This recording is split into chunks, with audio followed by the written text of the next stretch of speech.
Fatos e Relatos conta com o apoio da agência WN, Clínica Gênesis, Unimídia e Citolab. Então, chegando, tô aqui para mais um podcast na Unimídia.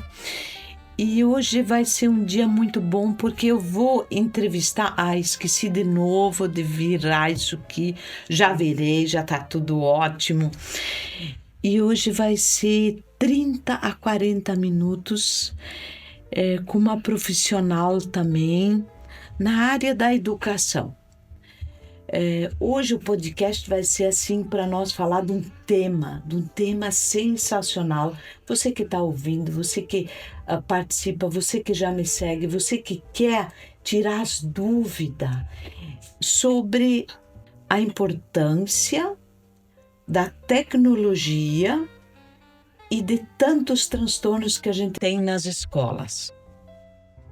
E estou com a professora, a diretora Ana, com uma experiência muito grande. Ana, bom dia. Bom dia, Edith. Bom dia, você que nos assiste.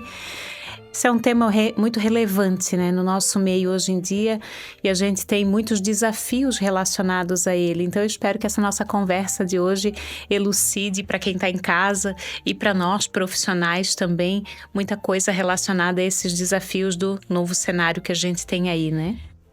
Por falar em novo cenário, eu diria assim que isso eu que atendo todo dia, toda semana, crianças de autismo fazendo avaliação neurológica. Então, não me apresentei, me chamo Edith Wendland, atendo na Clínica Gênesis, atendo na Citolab. E o que eu mais vejo como neuropsicóloga, fazendo avaliações, o grande desafio que nós temos nas escolas. Ana, é meio polêmico, porque eu preciso dizer, e tu vai me ajudar muito, o quanto nós temos dificuldades com a avaliação de transtorno. Uhum. Que eu te diria assim? Eu sei que vocês, toda professora, tem uma cadeirinha para o céu. Eu sempre digo, lidar com os filhos dos outros não é fácil. Até porque às vezes são crianças que têm comportamentos diferentes e querem se expressar. Atenção, pai e mãe, teu filho de repente nasceu totalmente diferente, com um comportamento diferente, outro analítico, um não é. E aí que vão às vezes na escola e vocês percebem, Ana, a diferença de uma pessoa extremamente extrovertida e uma extremamente analítica? Sim. Bom, eu sou Ana Paula Montagna e eu sou pedagoga há 25 anos. Então, dentro desse tempo, dentro da escola, Edith, já são 25 anos, né? Trabalhando com educação, já passei por diversas etapas da educação básica. Então, durante todo esse tempo, a gente percebe, sim, e vamos aprendendo com as próprias crianças, os adolescentes, como eles têm perfis comportamentais diferentes. Agora, Ana, como era, olha só, tanto tempo, como era há 25 anos atrás. Uhum. E essa diferença que nós queremos levar, fatos e relatos. Esse podcast, Ana, até para você se situar, é fatos e relatos, a vida como ela é, sem filtro, sem querer somatizar, mas também trazendo uma realidade. Uma realidade que os pais, de repente, professores, tudo é muito novo. Como era 25 anos atrás? Não está aqui anotado, nós não precisamos nada anotado. É só um bate-papo mesmo. O advento do smartphone, ele aconteceu aí há uns 15 anos atrás, né? Popularmente no Brasil. Então, há 25 anos atrás, as coisas eram muito mais analógicas. né? Todo o processo, desde o planejamento do professor até mesmo as atividades com as crianças, né? Era tudo muito mais analógico, tudo muito mais feito de forma prática, Na planilha. no manual, né? As brincadeiras eram mais manuais. Hoje em dia a gente tem que trazer a tecnologia para dentro da escola, isso é inevitável. É uma realidade que é uma chegou realidade. E cada vez vai estar mais inserida em todas as escolas, em todas as áreas, tanto de trabalho como da saúde, né? E é inegável também, né? É inegável a importância, a relevância da internet hoje no nosso meio, né? Tem os seus prós e os contras, mas a sua relevância é inegável. Mas Ana, assim, ó, a gente tem... Você vive aquela realidade e eu vivo a realidade no meu consultório dos professores encaminhando, olha, essa criança não para na escola, nós temos desconfiança que ele pode ter um TDAH.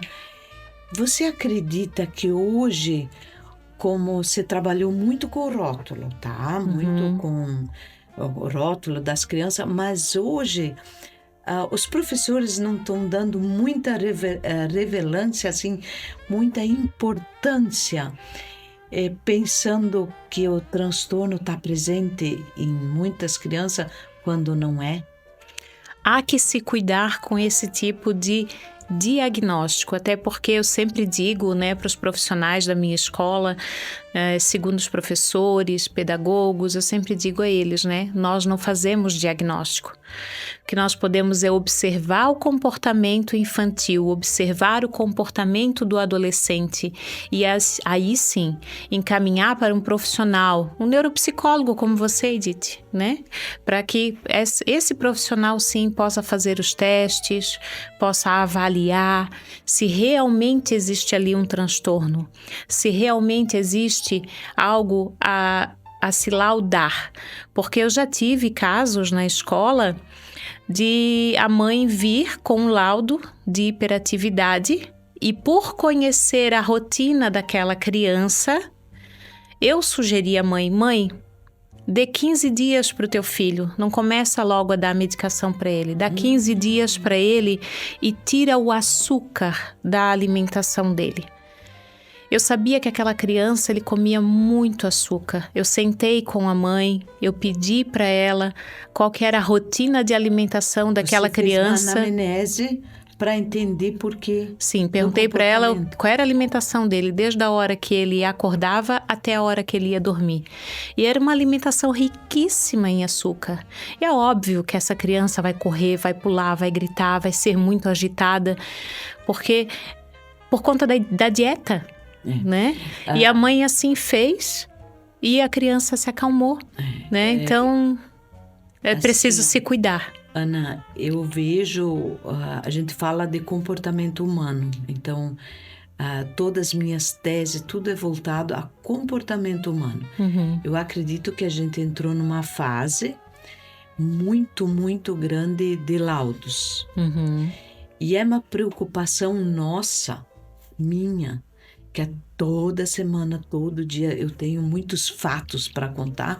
E até vou contar um fato, Ana, que aí é de arrepiar o cabelo. De pensar, não, isso faz poucos dias, eu ainda estou laudando essa criança, extremamente sigiloso, mas assim, que eu quase não acreditei. Então, assim, ó, estamos numa era onde antigamente, 25 anos atrás, Ana, quando você começou, os médicos, desculpa falar nesse termo, então, do medicamento. Mas era muito raro uma criança tomar medicamento, cetralina. Verdade. Se esqueceu um chá de laranja, um chá, um óleo essencial, qualquer coisa que fosse. E hoje eu vejo, e isso me assusta. E não assusta só a mim.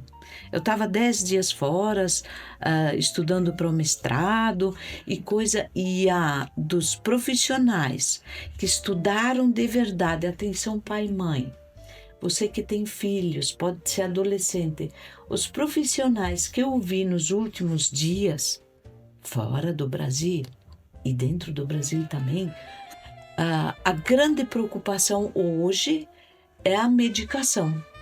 E aí, Ana, o que eu vejo?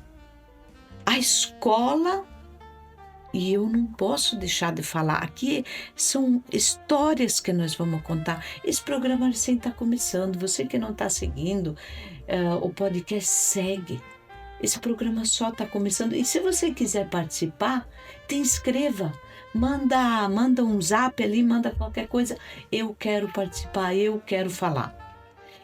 E Ana, você foi escolhido a dedo, porque eu conheço o teu profissionalismo, eu conheço a tua competência. Você hoje é diretora de um colégio, não é por acaso. Ninguém chega por acaso, alguma coisa tem. E vamos voltar do medicamento. Eu sei que é difícil e você vai ter todo o cuidado em responder, mas assim, como você vê e como nós estamos vendo o cenário de vir da escola e profissionais da escola, professores ou coordenadores dizendo assim, ai, teu filho precisa tomar cetralina. Como que a escola, vocês têm alguma instrução? Porque nós, quando falamos de seres humanos, Ana, isso tu pode levar para a escola, quando a gente detecta alguma coisa e levanta a questão para aquele pai e mãe, que às vezes facilmente se deixa influenciar, e isso eu vejo no meu consultório. Não, a professora disse que precisa tomar medicamento para ele se acalmar. Isso é meio assustador. É muito assustador. É quase assim, ó. E o médico, agora nós vamos um pouco além. E que às vezes o ser humano, ele tem uma característica e característica e personalidade não tem nome, não tem profissão. Aí aquele médico, quando já vem induzido pela mãe, eu quero que meu filho tome alguma coisa para se acalmar, ele acaba, às vezes, para não confrontar uma sociedade, aquele paciente que chega no consultório dele já com tudo, não, eu vi na internet porque é isso, porque aquilo, eu estudei e já vem pedindo medicamento. Você acredita que isso tá assim? Ou você acha que nós temos uma sociedade que está falando mais do que é? Eu acredito que podem haver casos assim, porque as pessoas hoje em dia confiam muito na pesquisa rasa que é feita na internet, né? E aí a gente e aí a gente sempre orienta, né? Escolhi a pessoa certa para falar. Na minha escola a gente sempre orienta. A primeira orientação que eu dou para o segundo professor, que é o profissional que cuida de um aluno com laudo, né? Estude o laudo. Estude o laudo médico. A primeira coisa que tu vais fazer na escola não é conhecer o aluno, não é conversar com a família, é primeiramente estudar o laudo, né? Depois tem documentos que são feitos com a família, com entrevista com a família, né? Tem a fase de conhecer o aluno, de fazer uma boa anamnese, mas estudar o laudo e se houver receita médica, no meu ponto de vista, é fundamental para que esse profissional se prepare bem para atender esse aluno. Principalmente a gente tem muitos casos de autismo, né? Assim, ó, com tua experiência de tantos anos, o que fez... porque os professores entre si devem falar. Tem isso, vocês têm horas pedagógicas e que falem tudo. O que vocês interpretem que aumentou tanto o autismo? Eles realmente Você acredita que todos que têm laudos são autistas? Não. Eu vejo assim, tem 2 fatores, né? Que antigamente não se tinha conhecimento, Sim. né, do transtorno. E hoje em dia, com a informação chegando de uma forma muito mais fluida, né? Então já se tem esse olhar, né, para observar as crianças, para levar, para fazer um teste. Mas existe também muita incongruência, no meu ponto de vista, né, em relação a esse excesso de laudos que a gente tem aí. E um dos pontos principais que a gente precisa observar antes de laudar uma criança, né, é a questão da influência da tecnologia na vida dessa criança. Porque uma criança com dependência de tela, ela pode ser facilmente confundida com TEA, um transtorno do espectro autista. O que tu acha sobre isso, né? Tua opinião como neuropsicóloga, né? Minha opinião como professora e a observação que a gente faz, às vezes, das crianças, que às vezes não se socializam porque os olhos estão sempre na tela, né? Vou responder tua pergunta. Você acertou em cheio. A tecnologia, as telas, fazem uma criança ficar extremamente fixa, é um vício. Os pais não perceberam ainda. Aí entra vários fatores também, personalidade. Se aquela criança tem uma personalidade que ela se deixa influenciar muito, porque tem crianças, tudo isso já vem no nascer. Tá? Assim, as mães pedem assim: doutora Edith, meu filho é assim. Teu filho nasceu assim. Autismo, a criança. Esses dias eu vi o absurdo e tá rodando isso no TikTok, que a criança adquire autismo de um cara. Atenção, o cara tem mais de 800 mil, tá chegando a 1.000 seguidores. Olhem do que nós estamos falando. E o cara teve a capacidade de dizer que autismo se adquire depois que nasceu. Nossa. Isso eu digo não. Como é que é? É que nem o menino que eu estou fazendo avaliação, voltando àquele fato que eu comecei de contar, que enquanto a gente leva 10 sessões, ele veio de um outro neuro. Isso é uma realidade que aconteceu há poucos dias. E enquanto uma terapia dura 40 minutos, ele fazia em 20 e aplicava metade do teste. Uma criança de 13 anos. Isso é um relato que dá para contar muito e iria levantar muita polêmica. Não tenham dúvidas, pais e mães, avós, que 80% o grande vício começa pelos adultos. E aí tu começa a dar um celular para uma criança. Eu sei que vocês de repente não vão gostar. Você dá o celular para uma criança de 2 anos para ela comer. Ela não... olhar fica fixo. A nossa sinapse, o olhar fica fixo na tela. Ela não se... E depois dizem assim, meu filho é seletivo. Ele nunca experimentou o brócolis. Ele nunca experimentou a carne. Porque ele olhava... Primeira pergunta que eu faço. Ele é seletivo à comida. Ele olhava celular junto no comer? Se a mãe diz sim, eu já descarto essa possibilidade do seletivo. O cheiro, todos nós nascemos gostando de uma comida e gostando de outra. Então, olha, vocês podem pensar, o ouvinte pode pensar assim, mas a Edith é neuro e fala tanto contra de ter muitos laudos.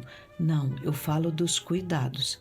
A minha profissão realmente é fazer esses laudos e fazer o mais assertivo possível. De forma responsável, né? Eu Responsável. vejo, porque vai dar um laudo que não existe ali. Esse cuidado ele tem que existir, né? Falando da tecnologia, hoje já é reconhecido pela OMS a nomofobia, que é o medo que as pessoas têm de ficar desconectados, o medo Sim. que eles têm de ficar sem o celular. E aí, hoje em dia, a gente tem dentro das escolas uma lei Tá proibido o que celular, proíbe o uso de eletrônicos, né? Não só celulares, qualquer tipo de aparelho eletrônico, durante o período de aula. Então, ele está proibido na hora do recreio, está proibido dentro da sala de aula, exceto, é claro, se for usado como uma ferramenta pedagógica. E Sim. aí tudo bem. Né? E eles aceitaram isso assim, normal? Não aceitaram, e esse é um desafio bem grande que a gente tem dentro das escolas, que eles usam escondido, né? Muitos querem ficar durante a aula ouvindo música, então põe o fone de ouvido, põe o gorro em cima para esconder. Ai, que legal! É um mega desafio. E por que o governo federal criou essa lei, né? Já pensando na saúde mental dos nossos jovens, das nossas crianças, porque estamos percebendo que a interferência da tela tem prejudicado.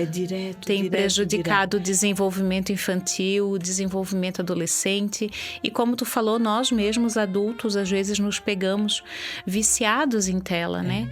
O vício na tela, às vezes eu trato de pessoas que são viciadas em outros, em droga e qualquer coisa mais, mas o vício da tela hoje é a maior preocupação mundial.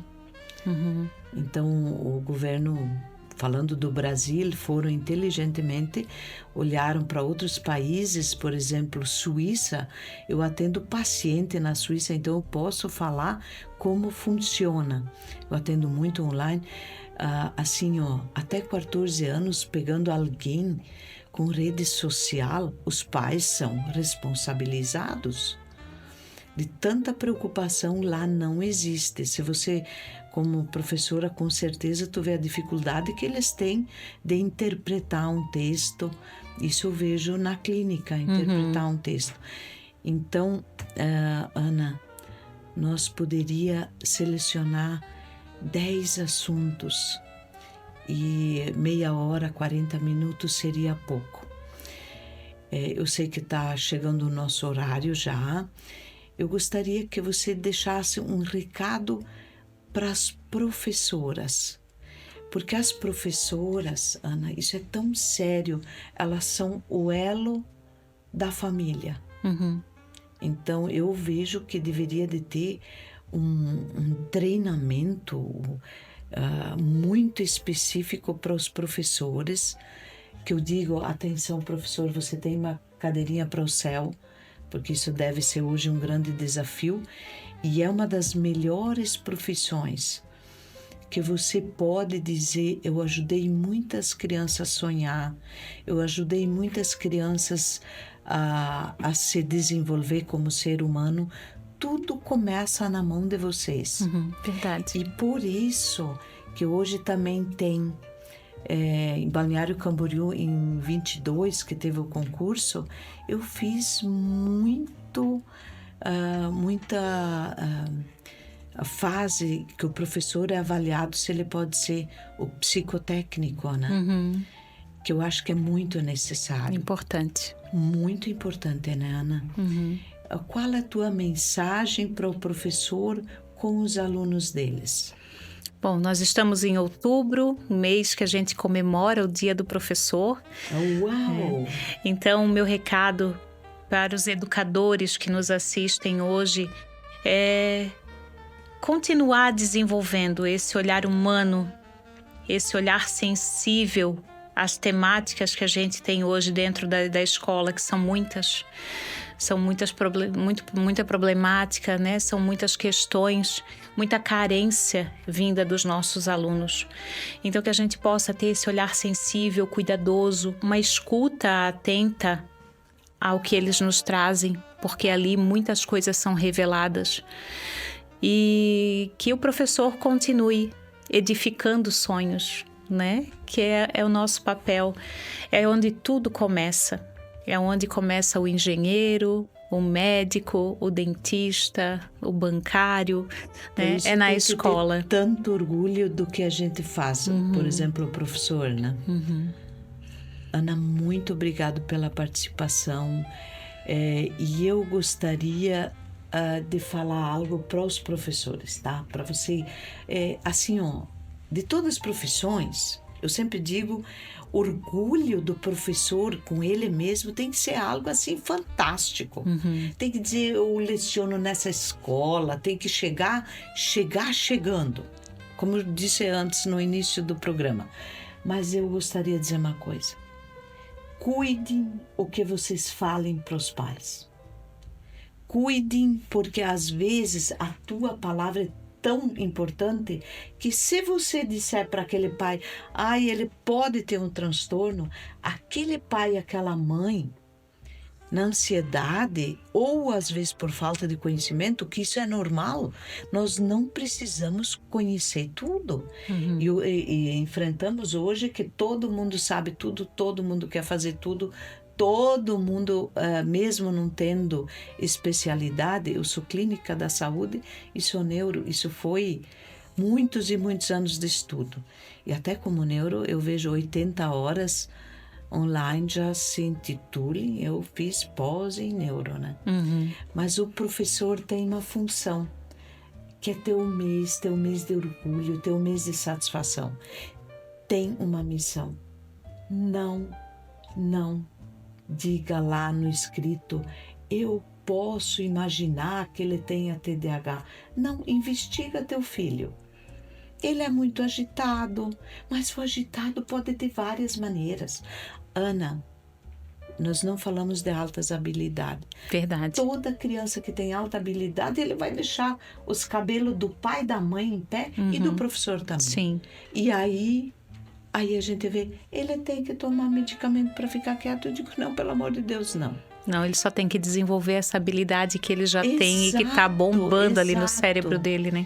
Então, você que está nos assistindo, continua assistindo os outros programas, vai ter muito conteúdo. Ana, muito obrigada. Sou eu quem agradeço a oportunidade de estar aqui, a oportunidade de a gente falar de um assunto tão relevante para a sociedade hoje em dia e principalmente para a escola, né, Edith?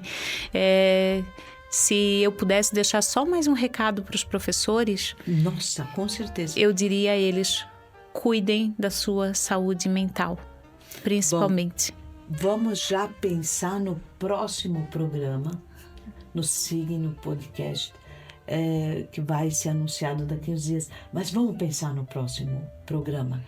E que eu faço tanta questão de falar, saúde mental do professor. Porque em casa o pai... já estamos começando outro programa. Então, o pai e a mãe às vezes não valorizam isso. Até o próximo programa. Muito obrigado, Ana. Obrigada a você. Estamos aqui para levar conhecimento a você que está nos assistindo.